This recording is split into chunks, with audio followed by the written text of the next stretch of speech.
So my name is Mike Faru. I'm a part of the organizing committee for the 2020 Collegiate Workshop on Scientific Software with an emphasis on developer productivity. And today we have Matt Baker, Vivek Sarkar, Ada Sedova, Mathialakan, Thavappiragasam, I'm sorry if I butchered your name, and Jess Woods, and then Oscar Hernandez. And so thank you all for participating. I love the title of your white paper, Using Python for Improved Productivity in HPC and Data Science Applications. The time is now, and I'd love to get your thoughts on that. Maybe first we just do a little bit of an introduction. What brings you to this topic and this conversation? And maybe we'll start with Matt. So my interest starts with the fact that I've spent my career doing HPC runtime and network communication research. And so for the longest time, I've been working with low-level libraries like OpenSHMEM and UCX and programming environments in general. And I have to admit that at first Python went under my radar because it's like, well, get back to me when you figure out what the global interpreter lock is. But the HPC and big data community has sure proven me wrong on that point. And so now there's so much exciting potential in software in Python for data science that it would be a huge mistake if we passed it over. I mean, this is a huge opportunity, and we get a lot of the science mission coming in with Python experience. I'll let Ada speak to that more than myself. But yeah, so really just feels like everything is converging nicely on this point. Very good, thank you. How about you, Vivek? You're next on the list here. So yeah, I've been interested in productivity for scientific software for a number of years, way back when I was at IBM, working on IBM's first Fortran 90 compiler, working on the HPCS program. And as we have this perfect storm of trends happening right now with the hardware getting increasingly complex. I think there's definitely a tipping point with the growing importance of data analytics and AI, where there are many people who contribute to application development who are not classical HPC experts, and with the evolution of programming tools. So I also was suspicious of Python to begin with. We had a project on Python in my group in 2012 that looked at this concurrent collections model with Python, C and C Python, and didn't see how that could scale, how we could make Python scale. But now, I think the reason, and we'll talk more about this later, but part of the reason why I feel the time is now is because I feel tools have really matured now to be used at scales that make it very interesting for scientific software. And there's also the side story about what's the future of Fortran and what Python may have to offer to Fortran programmers. Thank you. Ada. Yeah, so I'm a biophysicist, and I'm actually trying to work on a bunch of different projects that include large data sets, sequencing data sets coming from the genomic explosion, the genome revolution, modeling and simulation, and basically just throughout my career, it's obvious to people like me where if you have a high-level language that has pre-coded algorithms, that it's a lot easier to develop new methods at a high scientific level than if you have to code everything yourself in a lower level language. And the biophysical community has been very Fortran oriented, in the early days. And I mean, here's a very simple example is if you just want to do a histogram of some data, in MATLAB or Python, you're basically say the word histogram and it's there. Yeah. In Fortran, you've got, a couple hundred lines of code, if not more, to build your histogram. And now, of course, there are libraries, but it started out like with MATLAB, signal processing engineers, filter people, optimization people, it would really have made their productivity take a huge hit if they had to code from scratch in a lower level language every one of these algorithms. So these types of folks have been using MATLAB for a long time because you've got these tested algorithms that are already coded up for you, and you have one command line instead of thousands of lines of code. What we're seeing now is as big data is entering biology and biophysics, there are so many different algorithms now that are emerging to try to make all kinds of predictions and simulations of everything from protein structure to protein function, metabolic network, systems biology, and then bringing all of those things together and having to use numerous different algorithms and tools. And so the natural flow of this right now in the field is that people are coding tools in Python because it's the productivity they're going to get from that is enormous. Unfortunately, though, we're also seeing a need for using HPC to try to tackle this data problem that we have this huge technology gap now where we have so much sequence data and not enough tools and not enough high performing tools that can take all of this data and make predictions with it. And so another project that I'm working on, another focus that I'm working on is actually bringing HPC to computational biology. And so now we're looking at, we have a whole bunch of tools coming out just at an explosive rate that are written in Python or possibly even worse, in Perl or BioPerl or, a mixture of Bash and a bunch of different executables called from here, who knows where. And we're trying to get some of these things ported to the HPC setting. And it does seem like Python is the best choice there if you have to choose between that and the other ones that I mentioned, especially with some of the new tools coming out that help this. And we are still struggling because there is kind of still a gap between traditional HPC programming and what really works on our leadership systems and what kind of programs we have coming out of with Python, out of bio. And of course, as we know, if something runs relatively fast on the CPU and you want to run it on a GPU, you may have to completely redo the algorithm and the data structures. However, we are kind of moving along in that direction where we're willing to take into account this Python portion of this in order so that we don't have to spend that much more time recoding a possibly complicated algorithm in a lower level language. Yeah, very good. Very good. Nice statements. Thank you. Let's see, Matthew, you want to go next?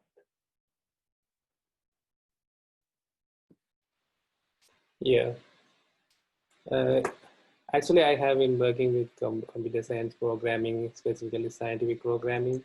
So when I work with the C kind of languages, we struggle to develop graphical user interface, drawing graphs or something. So we identified the Python is very useful to develop user interface underneath the low-level languages, C or any other Fortran or any languages.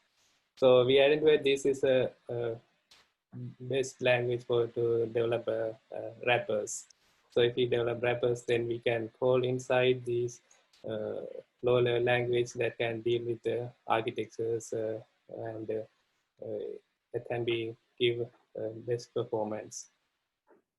So nowadays, as Ada said, I'm working with Ada to he identified some codings that are developed with Python, but they have some sort of C languages underneath calling as extensions. So when we bring it to HPC, so we have to use GPU accelerators. So we are using the compilers, so how we can connect these GPU extension and compile those CUDA code and connect those, generate that libraries and connect that libraries to CCC compiler. And by generating Python modules, we can call that modules. So that's kind of way we are trying to port that Python-based codes to bring HPC platform. Okay, very good. Thank you. Let's see. I think we have Oscar and Jess. Maybe Jess, you want to go next? Yeah, I'm a student, and I worked with Ada and then Oscar on two very different projects. I worked with Ada on predictive bio stuff, and I worked with Oscar on HPC programming models. And Python was very useful in prototyping both of the programs I wrote and making it easy to scale things for HPC. Yeah, very good. And then Oscar. So I work at Oak Ridge National Laboratory, particularly in the area of programming environments that we use to deploy in our in our computing systems like Summit and so on. And what I'm mostly intrigued is to try to understand how people are using our systems, because I really feel like things are changing so fast in this area of programming and productivity that we really don't understand that piece.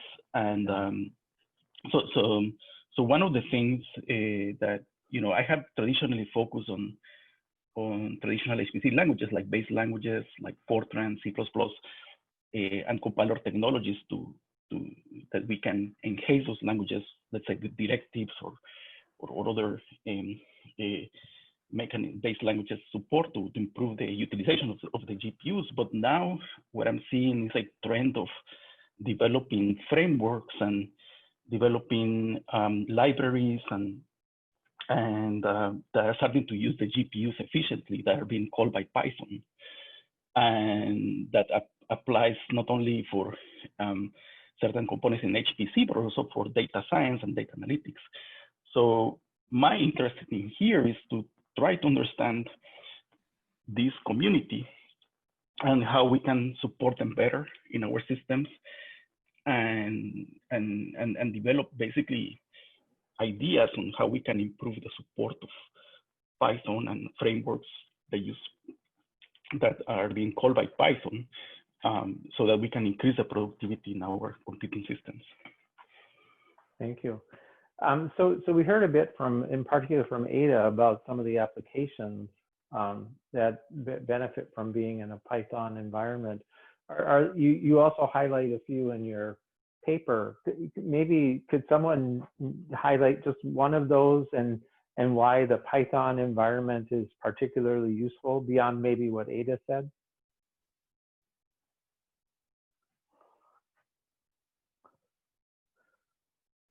Maybe we can start with the COVID-19 project that we have. Maybe Matt, can you start basically on that use case? So in the COVID use case, we had sort of two different Python projects. One was the one that I was spearheading, where we docked 1.3 billion ligands, but in order to do that, you had to pre-process the input files first and also arrange them into manageable chunks, because you got this data in all sorts of exciting formats and distribution files of a variable size. So you can't really just throw these things at Summit with its 27,000 accelerators and expect good performance.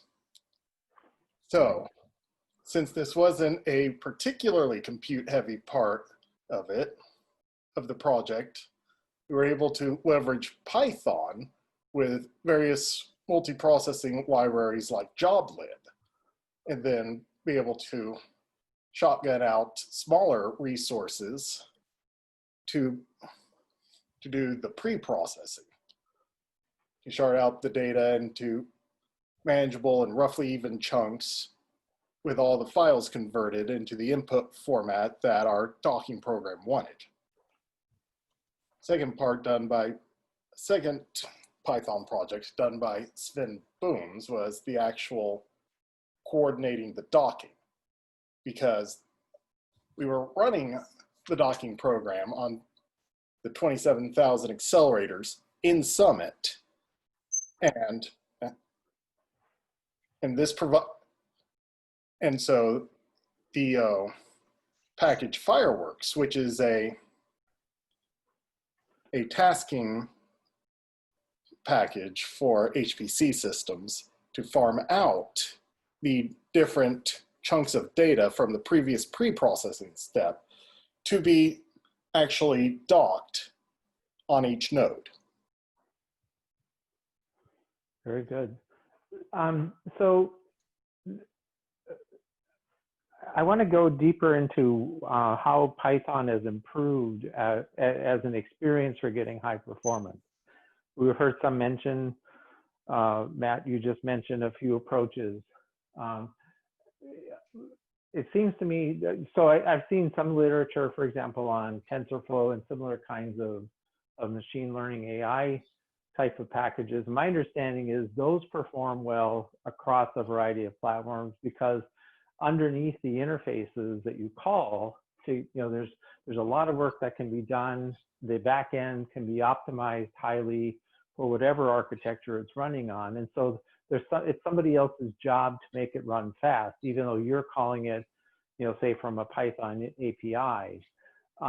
Is that some of what you're seeing as well, that there are big chunks of work that can be then optimized by somebody underneath? Is that one way of getting good performance? Oh, definitely. The way that I've been thinking about it, think of Python as sort of the job description language, where it goes through and says what steps need to be done, with a lot more flexibility about how those actually get done underneath. A great example that I've liked is that a program written in NumPy, when you start going out to the HPC centers, you can start switching out the regular import NumPy command and switch out for something like Dask or Kupi. Yeah. And fairly quickly start leveraging the accelerators and the nodes. Now, it still takes some time to massage out performance bottlenecks. So that should be a neat angle for future explorations. Yeah. So I can add to that a little bit. So yeah, please. Yeah, please, as you said, machine learning, AI, deep learning has become kind of this all-important initiative for a lot of people in many different areas of science. It's found its way into material science, biology, protein structure prediction, everything. Not only because we have so much big data, but it's just so tempting to want to see if we can find, a higher level, model that can help us do everything from solving differential equations to predicting what a protein looks like. And all of these tools that are developed, for AI are Pythonic. Most of them. The top level tools, if you go to use time on AWS or Google Cloud, or if you're going to run on your laptop, you're trying to develop some type of a deep learning algorithm, you're going to use probably TensorFlow or PyTorch. That's a Python based infrastructure. And what's more important for people in developing AI is not coding up the actual back propagation algorithm themselves, but creating new ways to use the existing functions that have already been coded up by TensorFlow and PyTorch to be optimal, and trying to put them together in new and clever ways to create new and clever networks, models, And that, of course, is much easier to do in the Python framework that has been created for AI than to have to code this up yourself in Fortran. You probably will not find anywhere that I know of a Fortran-based AI program, especially one that's designed for developing new models and new networks. Network architectures is what they call it. And so in a way, we kind of don't have a choice. You would kind of, be going astray if you try to use something else. And then now the nice thing is that TensorFlow and PyTorch have already this beautiful GPU backend that NVIDIA has basically provided these pre-coded optimized routines that the Python wrapper calls and uses extensions. And of course, Python with extensions has been the protocol, the paradigm since the beginning of NumPy, and even goes back to MATLAB, where many of your compute intensive array operations, matrix multiplications are all coded up in C or C++. And so that hopefully your higher level language is just a lightweight wrapper onto existing C, C++ libraries that you don't have to code yourself. And that's basically the paradigm that's continued with GPU usage of in these AI libraries. And and not only AI, but as Oscar was saying, in our COVID work, our data analysis steps, we need things that do queries, histograms, things like that, where we need a data frame type object, and we need to query it and run mathematical analyses. And there are GPU libraries now that are really high functioning that provide a GPU backend for Python data frame type objects. So the tools that have actually popped up as a result of this, the resurrection of AI is what they say since 2010, all happen to be in Python, and they're all really high performing now compared to, for instance, what you would have if you just use flat Python on your laptop, for instance. So yeah, I mean, it's really hard to ignore that these tools are there and that, you kind of need to use them. And so that sort of makes you want to put a Python wrapper around everything else you're doing so that everything can be streamlined. Very and Mike, just adding to that, I think what the extensibility of Python that Ada was referring to is key, because libraries have always been important for HPC, right? Libraries and framework. You worked on Trilinos, we have Scalapack, we have PETC, we have so many things. But somehow Python, the fact that the core language is so small and everything is an extension, made it easier to embrace and be able to attack all these problems like machine learning. I mean, even arrays are not fundamental to the core Python language. I mean, NumPy has become the default standard. So I think that's really also helped. This extensibility has really helped with growing the syntax. But it's not just a question of knowing the API. You can still do rapid prototyping in the Python dynamically typed framework, and while getting the performance using NumPy and CuPy. So it's just been working out really well. And the scalability is another thing. Like, you can sit there on your laptop, develop an algorithm with just NumPy, as your library or whatever it is, SciPy or scikit-learn. And then you can take that algorithm and run it on something like Summit with the IBM Watson module, where these same Python scripts are now using GPUs as a backend. And you can also run this in a distributed manner with things like Dask or the distributed deep learning modules that we have. And so you almost have a seamless transition if you think ahead correctly and think about your data movement and everything, from a local development phase to a scaled up HPC phase. Yeah, very good. So what about kind of lower level code expressions in Python? Is there progress there as well? Where, say, you would be able to compile Python down to something that was really efficient. I mean, from what I'm hearing, the enthusiasm from you, this group, is about the larger components that can be migrated, and you can go from desktop to supercomputer, using the same kind of coordinating scripts, and then trust that the work has been done underneath to get good performance across these various platforms.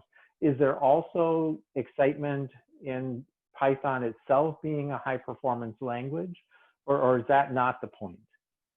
So let me just jump in over here. That probably right now, there are very few options. There are Cython and Numba that can help quite a bit to improve over the performance of interpreted Python.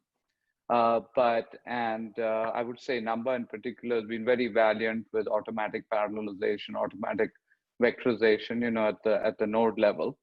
But there are research efforts that have pointed, and some including in our group, that show that you can take Python functions and actually even generate C++ code that runs 100+ times faster than the interpreted Python code. So this is when it's not calling a library. If you just have a wrapper to a native library, then you know the library dominates the performance.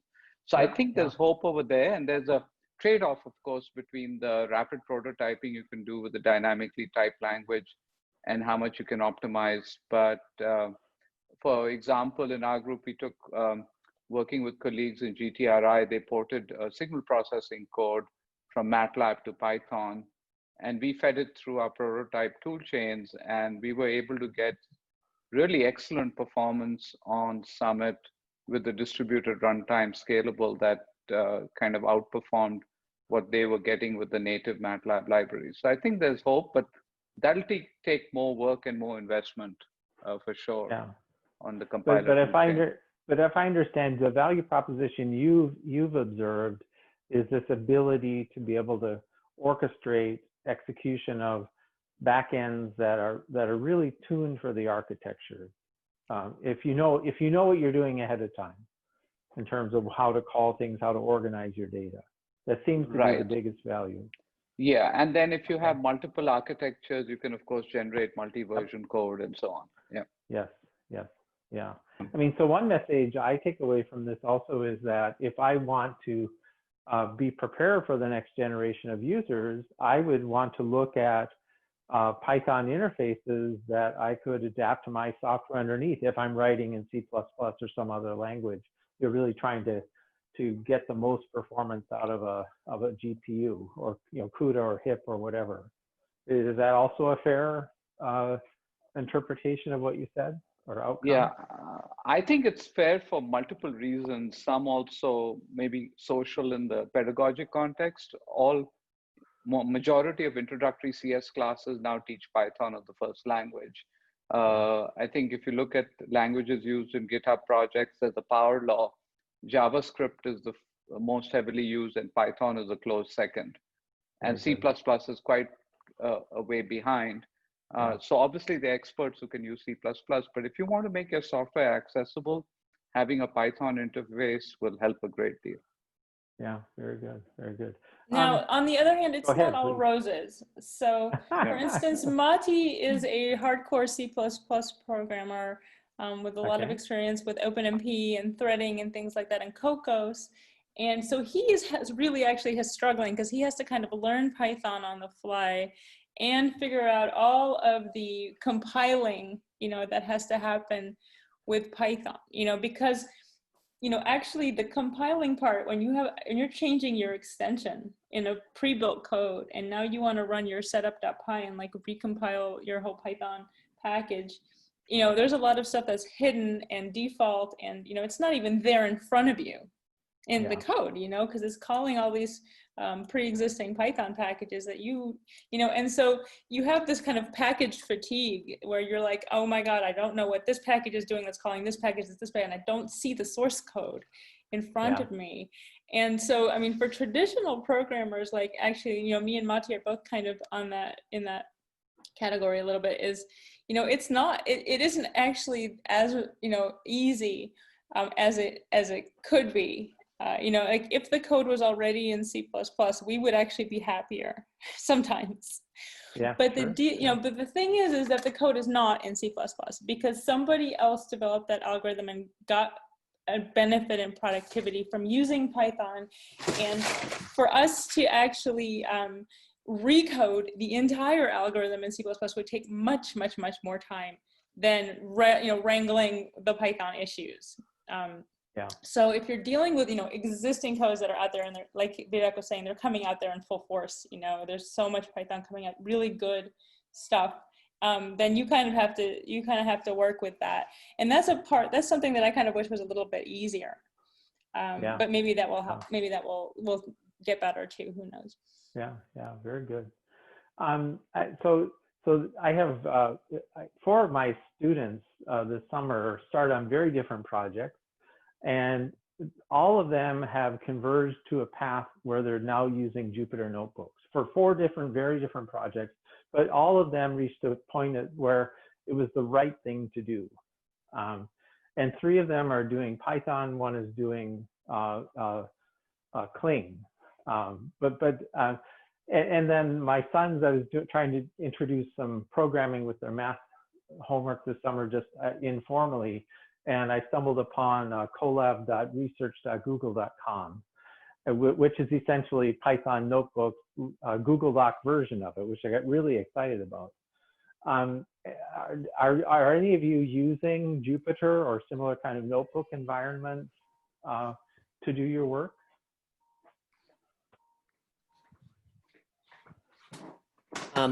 I had some experience with Jupyter notebooks because I was running Dask on Summit, and Dask has a lot of cool visualization features that aren't available when you're just talking to a terminal trying to contact a supercomputer very far away.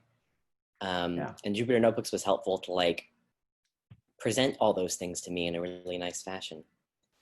Okay, all right, very good. But it doesn't sound like graphical. Go ahead. So right. Oh, sorry. Right now, one of our collaborators in the COVID project. So we've generated this massive data set of simulation results for drug discovery, and he's using Blazing SQL and Rapids and all these Pythonic data processing things that run on GPUs really quickly and actually give much better performance than the alternative CPU version, as far as we know. And he has a Jupyter notebook pulled up that's able to do molecular visualization, create plots on the fly of all of this massive amount of data. And it's amazing because you really have like a few seconds response to query billions of objects, and it comes up in your Jupyter notebook as if you were just running on your laptop. And what that provides is almost an instant GUI for us to be able to create a higher level interface for users to query the output of simulation, and to be able to have our simulation data that's created on leadership compute resources be outward facing to the public for query, for analysis, for downloading, which is incredibly exciting. Because that is, creating a GUI is not easy. So Jupyter almost kind of gives you a built-in GUI, so you don't have to make your own. Yeah, very nice. Thank you. And just briefly, pedagogically, Jupyter notebooks work so well for teaching. My colleagues use it extensively at Georgia Tech. I mean, Donald Knuth many decades ago was trying to champion this idea of literate programming, right? Where you can document and intersperse code and documentation. So that also fits very nicely with Jupyter notebooks. And then you have, as a scientist, you have the whole flow, your scientific flow and the code all in one place. And also the data sets you access and how to try out different, piece of code that you've written. And my 13-year-old son, I just gave him an assignment and told him there's some graphing tools and that you can access from Jupyter notebooks. Just figure it out, and he did. He just figured it out. I guess he's a little clever, but mostly because it's so easy to do. So it's very interesting. Very nice. So any other last minute comments? Anything in your head that you were thinking should be talked about we didn't talk about? Anybody?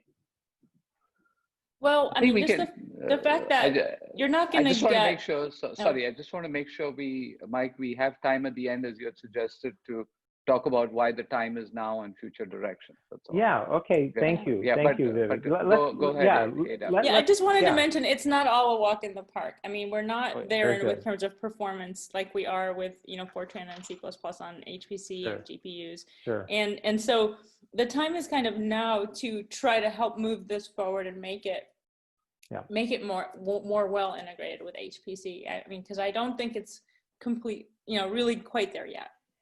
Very good. Very good. I mean, continuing on the point of not well integrated, Jess brought up using the Jupyter notebooks on Summit, but that was a huge pain, mostly because Summit has all sorts of rules about what you can and can't do with ports and connections going to and from the machine.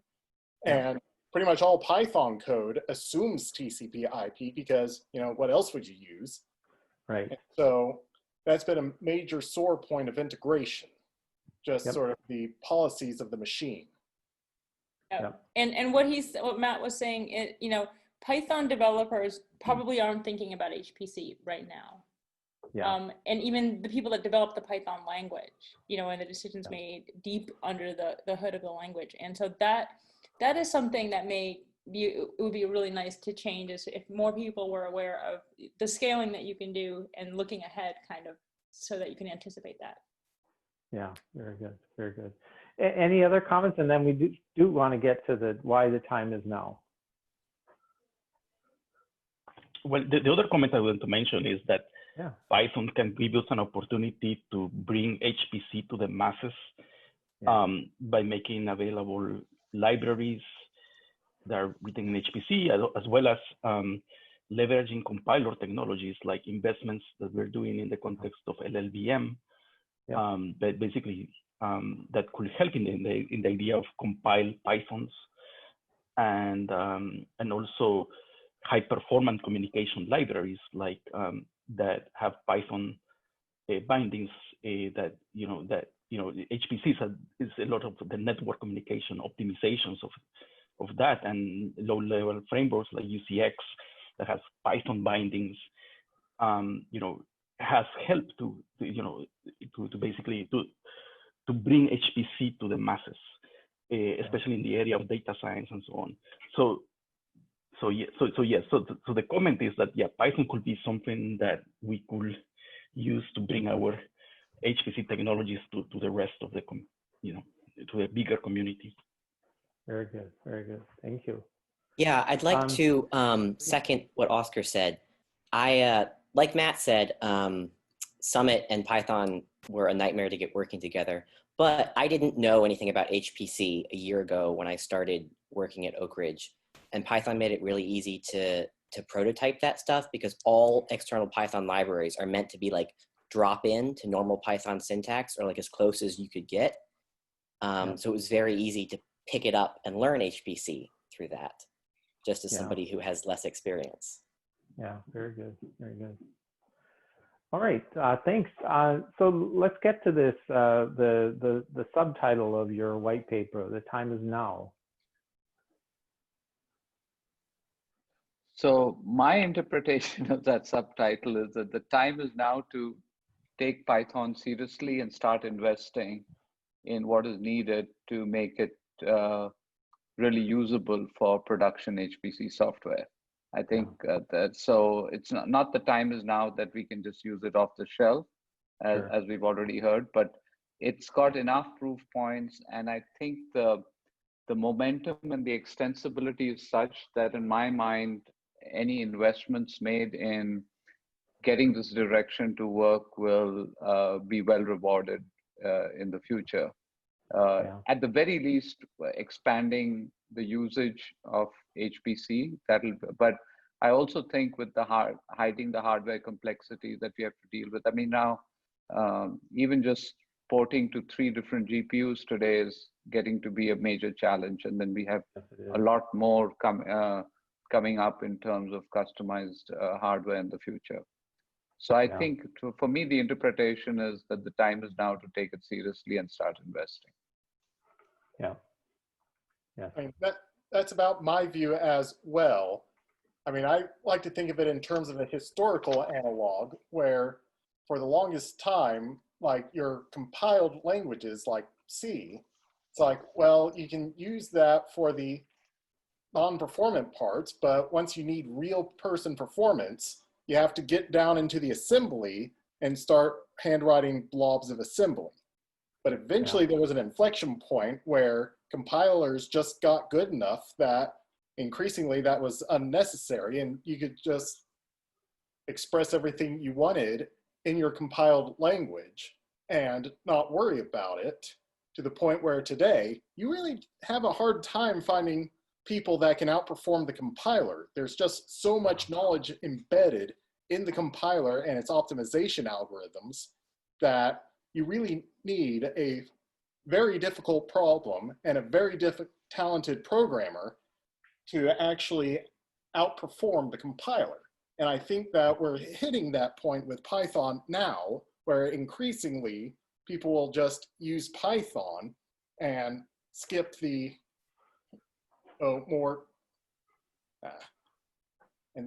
harder to use languages that promise more performance. You just have to put in the legwork for it. Yeah, yeah, very good, very good.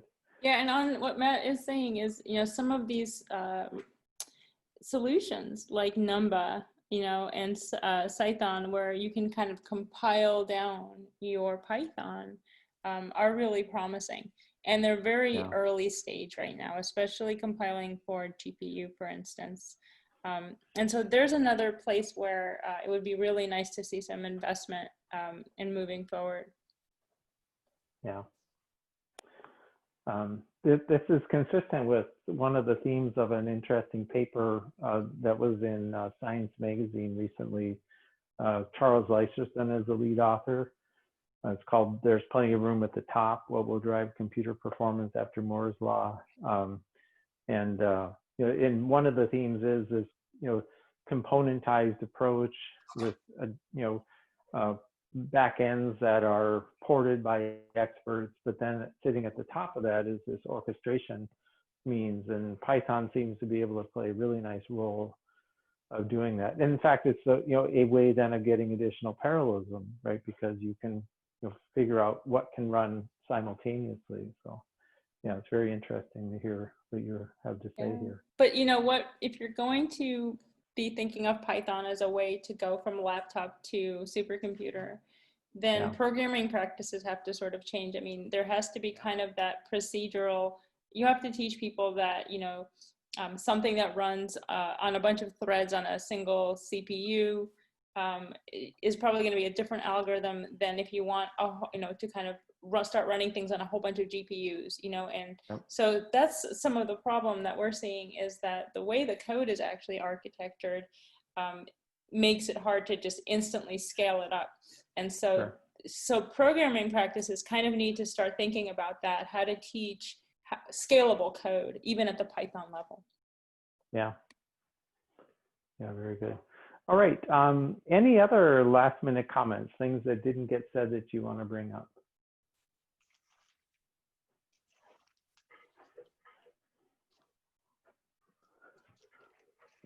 All right, well, thank you very much. It's been a very interesting conversation, and I have learned a lot, and I'm sure the listeners will also get some insight from this. And thank you again for taking the time to write your white paper and participate in the workshop.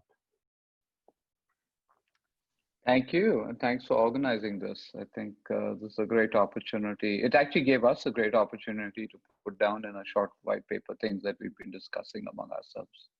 Yeah, very good, very good.